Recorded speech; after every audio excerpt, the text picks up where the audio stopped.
ये है मोहब्बतें के आने वाले एपिसोड काफ़ी ट्विस्ट और धमाकेदार होने वाले हैं। साथ ही साथ कहानी में आ चुका है एक नया मोड़।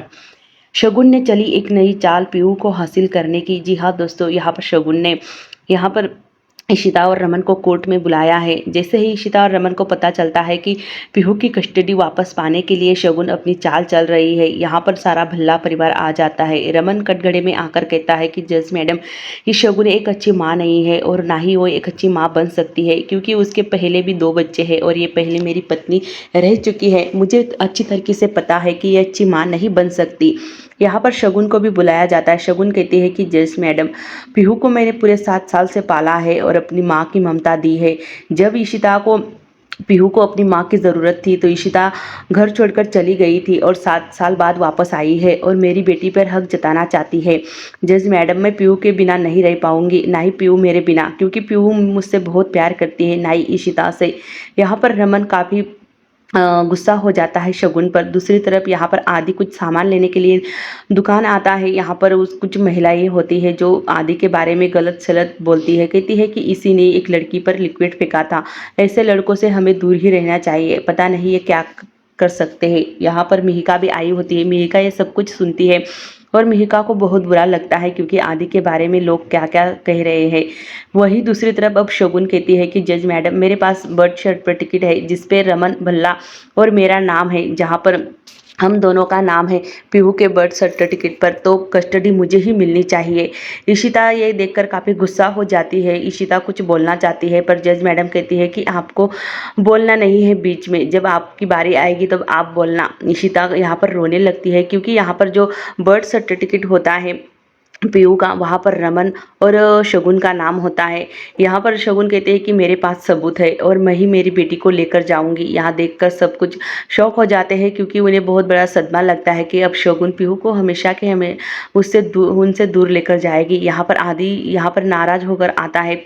यहाँ पर मिहिका भी उसके पीछे पीछे आती है। नीलू से पूछते हैं कि नीलू, आदि कहाँ है। नीलू कहती है कि आदि बाबा तो अपने रूम में गए हैं। आदि के हाथ में ब्लेड देखकर यहाँ पर मिहिका जो होती है वो घबरा जाती है और कहती है कि आदि तुम ये क्या कर रहे हो। तभी यहाँ पर आदि कहता है कि क्या हुआ चिट्टी, मैं तो कुछ भी नहीं कर रहा, मैं तो सेविंग कर रहा था, मतलब यहाँ पर मैं दाढ़ी बना रहा था। यहाँ पर मिहिका कहती है कि मैं तो बहुत ही डर गई थी, मुझे लगा कि तुम वहाँ से आए तो कुछ कर ना लो। तभी यहाँ पर आदि कहता है कि नहीं, मैं ऐसा कुछ भी नहीं करूँगा और ना ही मैं कि दुनिया वालों को ये साबित करने दूंगा कि ये सब कुछ मैंने किया है, बल्कि मैंने ये किया ही नहीं है। यहाँ पर 20 मिनट का ब्रेक मिलता है। जज मैडम जो होती है वो 20 मिनट का ब्रेक देती है और कहती है कि 20 मिनट के बाद हम फैसला सुनाएंगे। यहाँ पर इशिता रमन से कहती है कि तुमने आखिर ये नाम चेंज क्यों नहीं किया, इतने 7 साल हो गए। यहाँ पर रमन कहता है कि मैं क्या करता, मुझे तो याद ही नहीं था कि तुम्हारा नाम डालना है। तो जब तुम छोड़कर चली गई थी तो यहाँ पर शगुन का ही नाम डाला गया था। यहाँ मुझे क्या पता था कि शगुन ऐसी चाल चलेगी हमारे खिलाफ, हमारे पीहू को छीनने के लिए। शिशिता कहती है कि वो बहुत खतरनाक औरत है, हमारी बेटी को हमसे दूर कर देगी। यहाँ पर आलिया आती है और मनी से कहती है कि आपा, मैं आदि से मिलना चाहती हूँ और उसे फ़ोन पर बात करना चाहती हूँ। मनी कहता है कि नहीं, तुम नहीं मिल सकती, क्योंकि उसने जो तुम्हारे साथ किया है वो बहुत गलत किया है, छोड़ दो उसे, और ना ही तुम उसे मिलने की कोशिश करोगी, ना ही फ़ोन पर बात करने की। आलिया कहती है कि नहीं, आदि ने ऐसा कुछ भी नहीं किया, वो मुझसे प्यार करता है और मेरे साथ ऐसा कभी नहीं कर सकता। मनी उसे डांटता और कहता है कि अब तुम घर से बाहर नहीं जाओगी और ना ही उससे फ़ोन पर बात करोगी। यहाँ पर आलिया कहती है कि नहीं, मैं तो मिलकर ही रहूँगी, चाहे आप कितनी भी कोशिश कर लो। और हाँ, मुझे पता है कि आपको किसने भड़काया है, आपको शगुन आंटी ने ही भड़काया होगा, क्योंकि वो आदि को पसंद नहीं करती, इसी वजह से वो आदि के खिलाफ जाती है कभी भी। यहाँ पर रमन कहता है कि जज मैडम, जो मैं आपसे कह रहा हूँ, मतलब 7 साल पहले में एक मेरी बेटी है रूही, वो पहले किडनैप हो चुकी थी और उसी की इसमें यहाँ पर इशिता ने भी आत्महत्या करने की कोशिश की थी और इसी वजह से ये दोनों मुझसे दूर हो चुके थे 7 साल पहले, और यही शगुन फ़ायदा उठा रही है। और अब मेरी बीबी वापस आ चुकी है।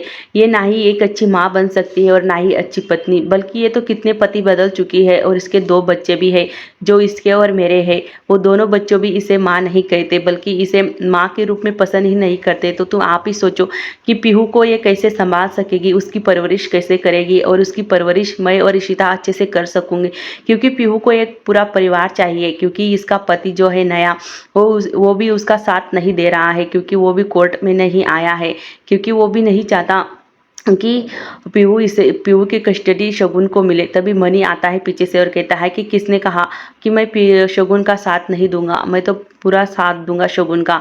और हाँ, शगुन पीहू से बहुत प्यार करती है और पीहू की कस्टडी शगुन को ही मिलनी चाहिए। ये जब इशिता सुनती है तो काफ़ी टूट जाती है, क्योंकि मनी भी आज शगुन की तरफ हो चुका है। यहाँ पर पीहू कहती है कि अंदर क्या हो रहा है, रूही दीदी कुछ बताओ ना। रूही कहती है कि तुम शांत हो जाओ पीहू, जब तुम्हें बुलाया जाएगा तो तुम ही देख लेना। यहाँ पर पीहू और रूही दोनों बेटे होते हैं और रमन के पापा भी।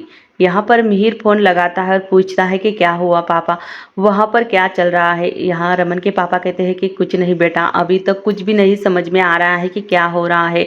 यहाँ पर मिहिर काफ़ी परेशान हो जाता है, कहता है कि भाई और भाभी के जीवन में बहुत परेशानियाँ आ रही है, और हाँ पहले से ही आदि की केस चल रही है, और दूसरी तरफ ये शगुन ने अब पीहू की कस्टडी की केस डाल दी है।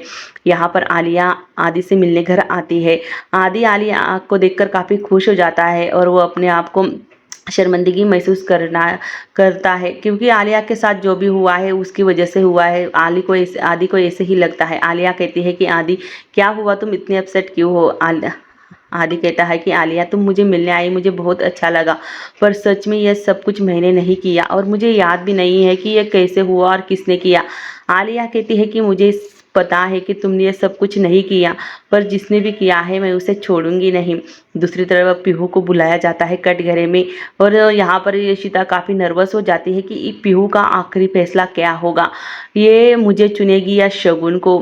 यहाँ पर थोड़ी सी डरी सहमी सी पीहू आती है अंदर, शगुन की तरफ देखती है, और जज मैडम जो होती है वो पीहू को कटघरे में बुलाती है और कहती है कि बेटा तुम यहाँ पर आओ, यहाँ पर खड़ी हो जाओ। अब तुम्हें बताना है कि तुम्हें किसे चुनना है, अपनी माँ के रूप में, और किसके साथ तुम्हें रहना है। अब ये तुम्हारा आखिरी फैसला होगा। जब पीहू का फैसला सुनते हैं भल्ला परिवार तो उनके होश उड़ जाते हैं।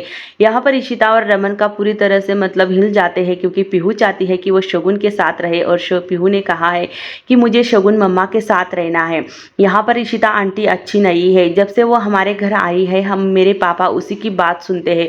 अब मेरे पापा को वही अच्छी लगती है और मुझे अच्छी नहीं लगती है इशिता आंटी, और मैं उनके साथ नहीं रहना चाहती, मैं मेरे शगुन मम्मा के साथ रहना चाहती हूँ। जब यह बात सुनते हैं पीहू के मुंह से इशिता और रमन, उसका कलेजा फट जाता है। एक माँ के मतलब एक बेटी अपनी माँ को ही अपने साथ नहीं रख सकती। यहाँ पर इशिता जो पूरी तरह से टूट जाती है, उसे यही लगता है कि मेरी खुद की बेटी मुझे ठुकरा रही है और शगुन को अपना रही है। कहीं ना कहीं उसकी भी गलती है, क्योंकि वो 7 साल पहले ही पीहू को छोड़कर चली गई थी। इशिता पूरी तरह से टूट चुकी है और रमन भी।